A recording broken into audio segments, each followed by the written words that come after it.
Hey, everyone. Good to see you all. Get my slides up here. Oh, got a little sneak preview there. All right, so everyone here has seen graphs like this showing wealth inequality. In this one, it shows that 1% of the US population owns 40% of the wealth. And this is something that's increasingly true across the world. And it's only going to get worse. The robot revolution is coming. So, we're seeing great talks here about AI and automation, and that is going to have an impact on society. So take one example of self-driving cars. This is one of Google's fleets of self-driving cars. And it's only a matter of time before millions of jobs of drivers, truck drivers, taxi drivers are automated across the world. What are we going to do about that? This cannot be the answer. And I think right now we're not thinking big enough about poverty and about the nature of work changing. We're thinking, oh, job training. Well, what if there are no jobs? One of the biggest thinkers on poverty that I know is MLK. And shortly before he died, he said, "The solution to poverty is to abolish it directly by a now widely discussed measure, the guaranteed income." That's another word for the basic income.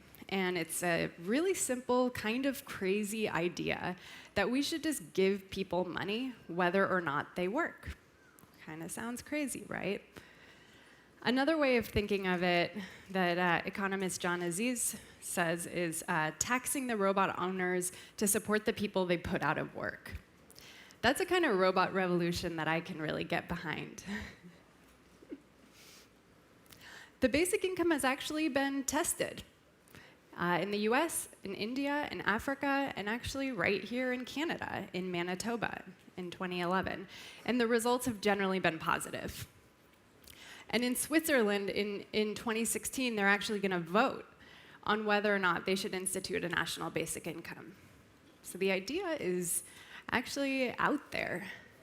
And it's been all over the press over the last few years. Union Square Ventures' own venture capitalist Albert Wenger just did a TED Talk on the idea.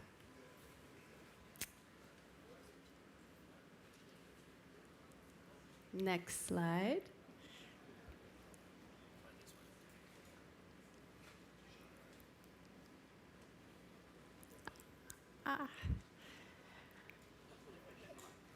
Damn, you guys are getting all these. Okay. Just erase your memory for just a second. Could it actually happen? I live in the US. I think about, could the basic income actually happen in the US? And one thing it really has going for it is it actually has bipartisan support. So liberals like it because it helps promote equality by creating a safety net under everyone, no matter what your background is. But they worry that we should instead be putting that money into housing, medical, and education programs instead. That's a good point.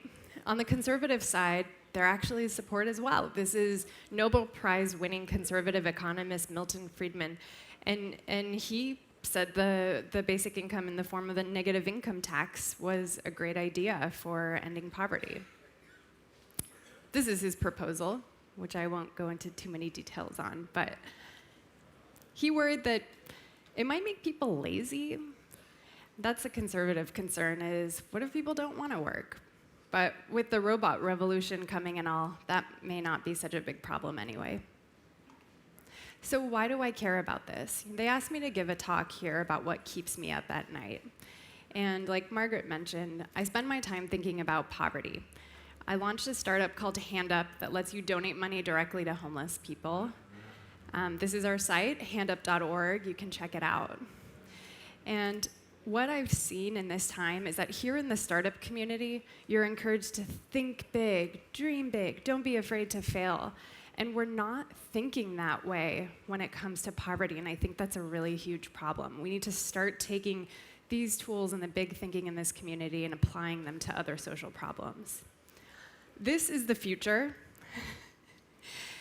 And one thing you'll notice about the future that we all imagine is that it's not only high tech, but it's also free from poverty.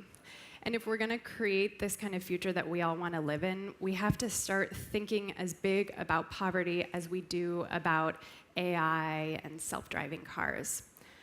I think the basic income is one such big idea, and we need to start taking these kinds of big, crazy ideas seriously if we want to create the kind of future that we all want to live in. Thanks.